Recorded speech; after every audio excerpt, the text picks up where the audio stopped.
Welcome to the Holy Sparks podcast. Ladies and gentlemen, Saul K here, live on location at UC Berkeley.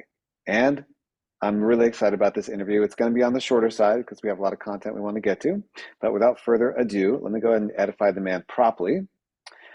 Raised in Jerusalem, ordained in New York, and now living in Palo Alto, Rabbi Amitai Fraiman is the director of the ZP Project, an initiative of the Oshman Family JCC aimed at strengthening the relationship between Diaspora Jews and Israel based on a peoplehood-oriented Zionism. Rabbi Fraiman is also the founder of Interwoven, an organization specializing in telling the story of American Jewry to Israelis. Amitai is also an Eli speaker, a musmach of YCT, and a graduate of NYU's Wagner Skirball dual MPA-MA program. Together with Michal, they are proud parents of Maya, Yahli and Roee, which they love bigger than the sky, and I'm super honored to have you on the podcast. Welcome. How are you, sir? I am good. Thank you, Saul. Yeah, so thanks for having me. Of course, it's my pleasure. Yeah. And just in brief, you could tell a little bit about growing up in Israel so people can get to know your origin story. That'd be great. Sure. Yeah. So my parents, actually, the proper origin story is really to talk about my parents, right? My parents are American born. They made Aliyah in the 70s separately. They met at Pardes, which is familiar. Yeah, they're one of the original classes, the first, I think, 5 years or 6 years of the place. And they were involved for years, and Pardes still are. I literally owe my life to that organization, so they're a very special place in my heart. But they came from an American typical background. My mom is from New York, my dad's from Boston. My mom's a little bit more affiliated than my dad, but still not, they didn't have a very connected background in that sense. And they came to Israel, each for their own reasons, and they met at Pardes and they stayed, and they decided to raise me and my 4 siblings in Jerusalem. We grew up a fairly typical Israeli upbringing. In that we went to the school, we all served in the army, we all did undergrad in Israel. And for my whole life, I think, I was always like in that space between being Israeli and American. Growing up in Israel, I was always like the American kid, even though I was born in Israel. But was it because I played baseball? Was it because we spoke English at home or family in America? Whatever it was, I was the American. It was sometimes meant as an insult, often not, but that just was what I was, me and some of my other friends were known for. But it was something I didn't really understand, actually, what people meant. So I'm not American, I'm Israeli, I was born here. So what if I have a passport? But when I moved to the States, we moved to the States in 2013. So up until that, I really lived continuously in Israel. I never lived outside. And when I got to the States, I was the Israeli, obviously, but like a negative of a photo. And that's in that moment, I started seeing what was American about me, that my friends were wiser than I to identify the differences culturally and religiously and in practice and in kind of approach to some things. But it allowed me to grow into that dual identity in a much more conscious way. That's like a very brief version of it. The formative years, I think, which are relevant to this conversation, maybe a little bit also have to do with my upbringing, is the fact that I was in my teens in high school during the second Intifada, a young child in the Gulf War, growing up in the end of up until then, second Intifada, the first Intifada, then the Gulf War, then just like being very highly exposed to a very.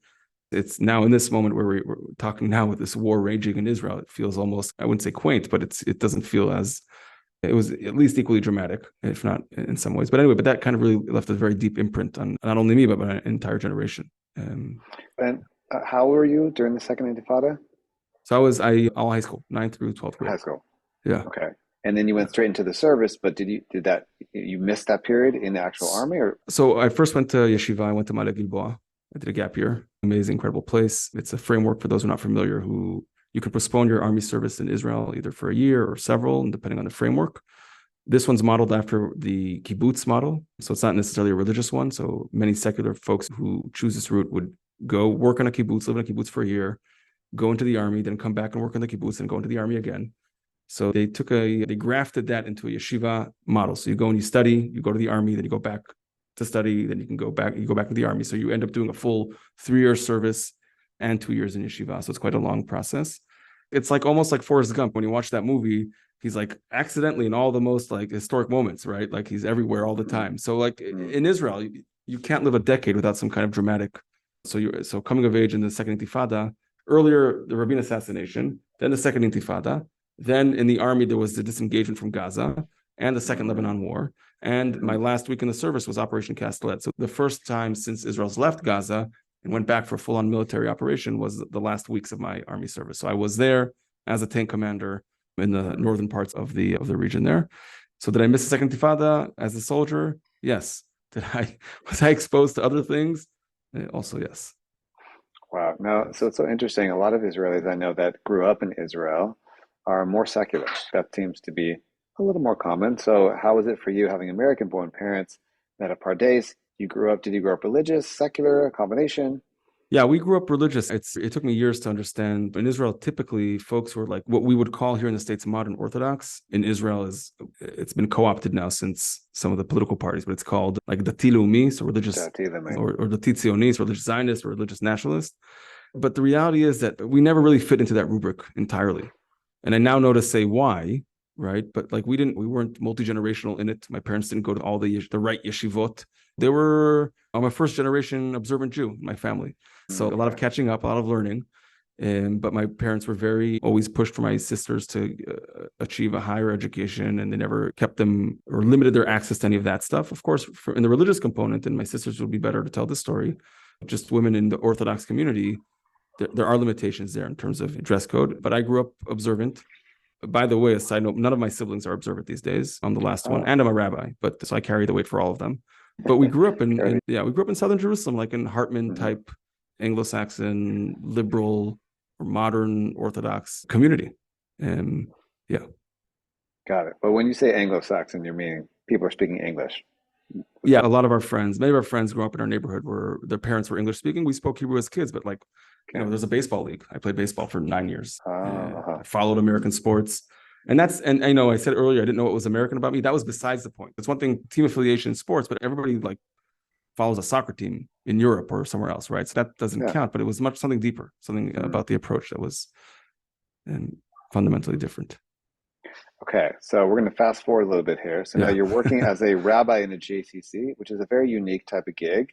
Did you ever aspire to be a congregational rabbi, or is that still on track for you? Or why did you choose JCC work? Yeah, so that's a great question. So first of all, why did I become a rabbi? The short answer, to skip to the end, I never wanted to be a congregational rabbi. That was never in the cards, never in the plan. The reason I went into it in the first place, right? My professional path, I was hoping maybe to be a diplomat, I'd say, or represent Israel in the world. And as I was moving through undergrad and studying more of the things that I care about within Israel and Israeli society, I realized that the work towards the world, I had a relatively early understanding of this. There's no explaining Israel to anybody. And even being in a defensive position, always having to explain and justify and ask for permission is an uphill battle. It's a Sisyphean process. It's not something the world is willing to make peace with, as we're seeing these days. And what I recognize is that really the issues that we need to deal with are internal to Israel and internal to Israeli society. And if we solve those for our own sake and we become a stronger, better community, a more just society, then at the very least, we can look at ourselves in the mirror. And a second, maybe intended or non-intended consequences, the world will be able to come to peace with us. But the real reason is to do it for our own sake. So that one of the issues that I care very deeply about and wanted to focus was this whole thing of separation of church and state in Israel, and see how can we loosen the ironclad grip of the centralized chief rabbinate. And because that is one of what I think most problematic components of is this idea of organized religion and the state deciding how one can connect to God and community, and trying to figure out ways to undo that. And I just was like, okay, then you just got to be part of the change. I'm Orthodox. I can speak to people who are Orthodox. I see both. I know that if I'm not going to be some major rabbinic decider of any kind, but I will know the language. I'll know what to ask. I'll have the network, and we'll be the change. And that was the original plan. Got it. So more what I would say inward facing to the community and the people as opposed to outward representing to the world. Okay. What are maybe one or two other, you mentioned one very key issue that you want to focus on. What are a couple others that you think that are endemic internally that you want to as part of your mission? Yeah, so that mission got more elaborate over time. I've been in the States now for 10 years, and my focus a rabbi at a JCC, my role isn't rabbinic per se. There are rabbinic elements to it, but I focus a lot on the relationship between Diaspora Jewry and Israel. And I think that there's many levels and layers to that. And they track back to my original intention and goals, right? I think that we're in this moment in history unique. The war is dramatic, but and we will overcome. We will. It will be long. It will be painful. 100%. But we've been through worse, quite frankly. I think that the moment in history we're in, which is that we have this unique situation, which we have a strong but challenged sovereign country, which breeds a certain type of Jewish life and Jewish brand and Jewish flavor. And we also have a strong and vibrant Jewish diaspora in North America and elsewhere. Yes, they're under attack. Yes, there's challenges. It's not easy. It won't be easy. But we've never had this ever in our history. And never had such a strong identity in both places. Both. We've had golden eras outside of Israel. We've had in Israel, but we've never had both. Okay, we've vacillated somewhere in between, and it usually was much more of a pendulum. And having both, and with the whole notion of all our communication abilities, the flatness of the world, whatever, allow for a higher level of interchange and mutuality between communities that we've never had. We've always been in touch, but like in this level of intensity, people going back and forth, never. And I think that the next chapter of Jewish life will be found in the melding of those two modalities of living as a thriving minority, but also at the same time a thriving majority. And those are two equally, I believe, equally authentic to Judaism, those two modalities of seeing Jewish life. And now that we have both, I think that coming together is going to be something that's incredible. And I think it's something that we've understood in our sources for generations, right? This idea between particular and universal, Kodesh and Chol, the holy and the profane, whatever it is. But somewhere in between, in that tension, is where we thrive. And so now that we have real live examples of it and ability to move between the two, I think our collective Jewish identity and consciousness will just be elevated. And so that's about internal Jewish work, internal resilience and exploration of who we are and what we want to be in the world. The world is the world, but we can only do what we can. So that's my mandate within the JCC, and I do programming around that, and I write around it, and I teach, and that's really about that work. Yeah, there's actually, if I'll put a link below to your talk, the Eli talk, where you talk about the new paradigm of independence, where you fleshed that out a little more. It's a great thing to focus on, actually. So talk a little bit, just briefly, about what do you think is most misunderstood between American Jewry and Israelis? I know it's a huge topic, but maybe pick out a couple things that you've discovered or have found possible solutions for. Solutions for anything is, first of all, just getting to know people and communicating, right? That's typically where we can solve a lot of the issues. That's broadly speaking. But most of the challenges and issues, I really believe that they come from just a difference in the lived experience and in that modality that we talked about. Israelis will come to America and we know everything, even if they're secular, right? We know, right? We'll tell you how things are done. We'll teach you. We're the true, we speak Hebrew, whatever. And they see the world through that prism, like all of us. It's no judgment. Like we can only see the world through our own experiences. And so that's what Israelis do. And Americans similarly, they're also Americans, we know, also have their own understanding of how the world works. And that's true for every diaspora, in every country, in every community, every society. But when it comes to Jewish life, I think that's where a lot of the issues come up against each other. I'll give you a particular example where I think it can illustrate it. Israelis have no understanding or barely any ability to understand what it means to be Jewish outside of a sovereign context. Right? They despise the rabbinate, but they're like, wait a second. What do you mean there's denominations? What do you mean you can convert whoever? What do you mean you drive on Shabbat or you like? It's just so outside their realm of understanding and experience. It's just they until they move or live or interact, they just don't understand it. And for folks who don't live in Israel, who haven't lived in Israel, there's something missing in the easiness of it. Like any space that we are in outside of Israel, we have to choose and continuously choose to be Jewish, and we have to fight for it and articulate it to ourselves and to others and spell it out.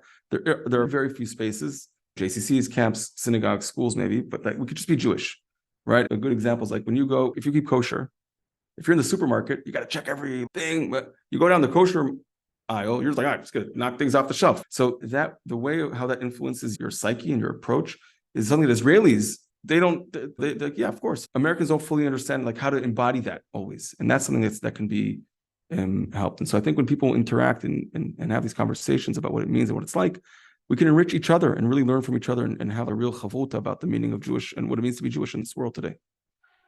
I love it. Okay, let's tie that right into the Z3 conference, because I think this is largely a part of your vision. So tell me about the founding of it, Z3's mission, and then of course the upcoming event. Yeah.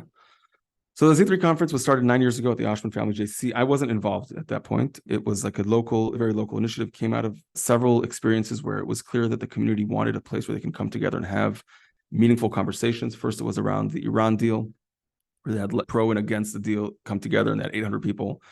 They thought it was interesting, a topic that didn't necessarily always cover. So they brought in a full conference with Israelis and Americans, and they started that. That really sparked something for the community. And then year over year, should we do it again? Should be a biannual thing. 4 years later, 2018, they had 1,100 people here at the Oshman Family JCC, dozens of speakers, and people loved it. And they're like, okay, we can no longer do this as like a half, as a hobby. So they hired me, brought me into the team to take it, own it, and then also give it like a conceptual framing, because what we've seen through these years is that this way of talking about Israel and Jewish identity doesn't exist elsewhere, right? It's typically politicized or from a religious perspective, and then you don't get folks who don't agree in the same room. So it's just bias confirmation. It's used as a tool to separate between people of the community instead of something that can bring them together.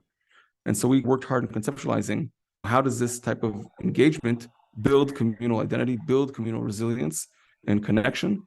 And basically saying, if we can do it around Israel, which is the hardest topic, we can do it around anything else.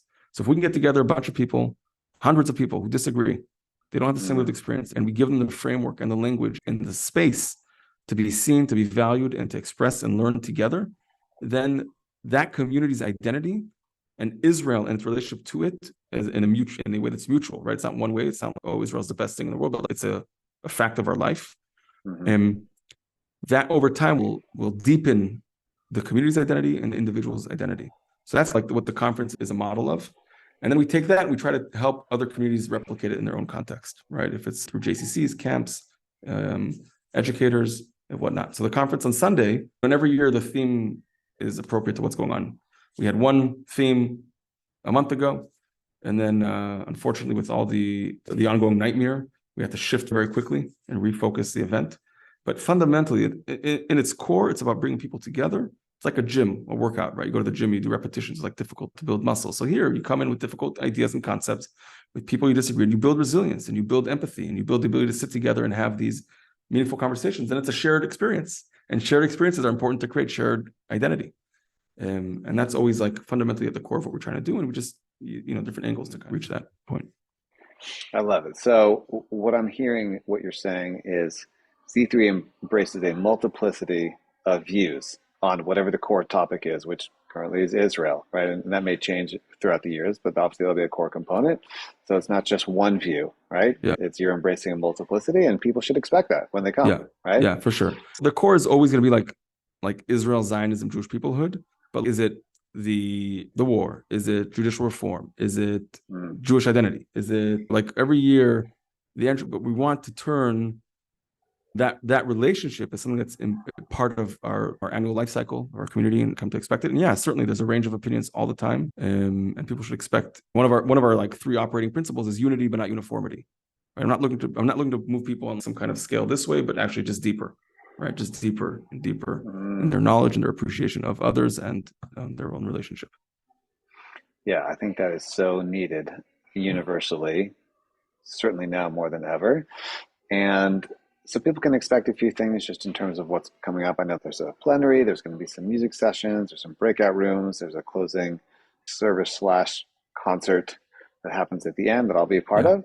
Yeah. Anything else that's in there that you want to highlight that's part of the day itself?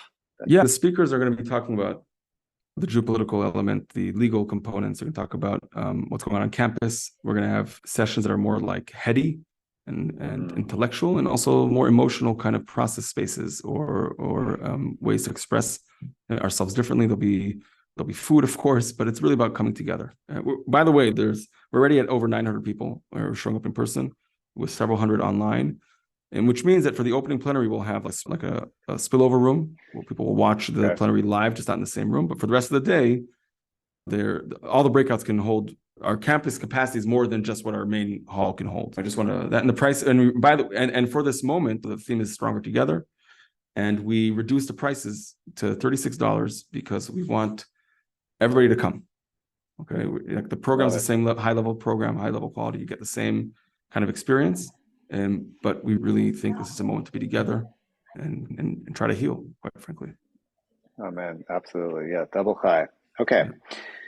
So we have to wrap up here shortly because Yeah. I have a class that's starting and you have something else that's going on. Yeah. Two topics we want to talk about briefly, which is almost impossible to be brief with both of these topics. But one is rising anti-Semitism. Here I am on UC Berkeley campus, and I always come like ready to have conversations with people. And most of the time, kids are just playing and having fun in the sun. I've had a very positive experience. But overall, in the country and globally, there's a huge spike in anti-Semitism. So what can people do right now to kind of stay sane, be protected? Anything that you suggest? Yeah, it's a huge topic. So I think the first thing is try to remove yourself from social media as much as possible and the news as much as possible, because spinning in the same messages is frightening, and we can internalize things that are happening halfway across the world and feel like they're happening in our backyard, right? So try to, as much as possible, not to deal with that. I think that's important just for our own, to stay safe and sane.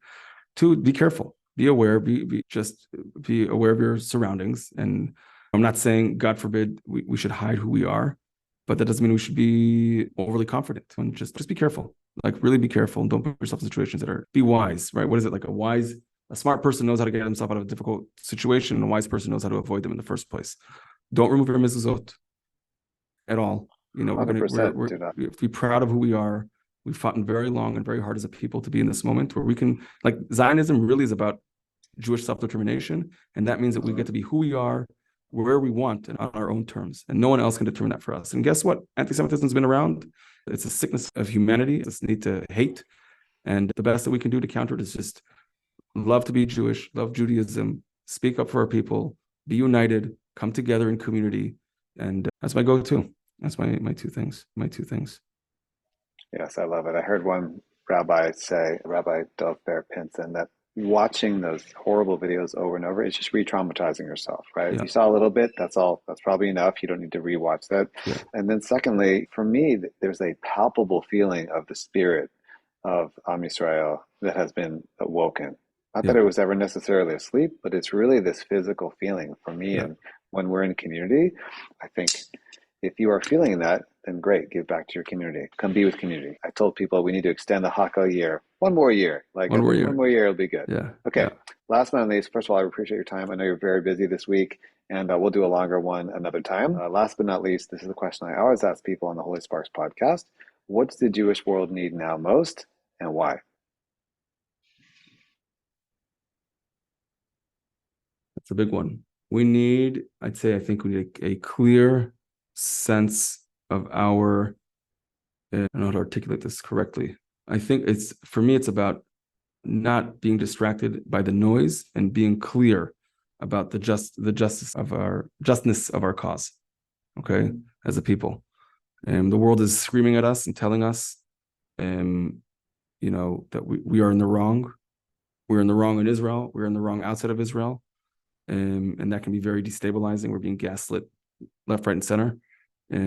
Today it's from one side of the political map. In a couple months, it'll be from the other side of the political map, and we have to remain very clear about our message to the world as a Jewish people, of repairing it together with everybody. We're partners in creation, and just be clear that we are in the right. We're in the right. That doesn't mean everything we do is right, or everything we do doesn't come without a cost, for sure. But fundamentally, we are in it. And we are in it for the long run, and we just remembering that, and I think will be helpful. I love it. Rabbi Amitai, I really appreciate your time and your clarity and your mission and the work that you're doing in the JCC specifically. And I always want to end with a blessing that Hashem should bless you with continued clarity of purpose, with efficient time management, with all of the things you have going on this week specifically, and that you're able to really hold space and open up conversations between Israelis and American Jewry and other people so that we can further deepen our understanding of each other. And from that understanding, create more unity, create more achdut, and create more Ahavat Yisrael, and of course, safety for our peoples. Thank you so much for your time. Thank you. And I'm excited for your participation, your and Ilana's participation. You guys are going to really elevate the whole day. We really need that ruach and that spirit that you guys bring, and we're so appreciative of your partnership. And it's going to be incredible. So I urge those who are listening to come, and it will be great. So thank you for inviting me. My pleasure. Okay, we'll see you on Sunday. Yep.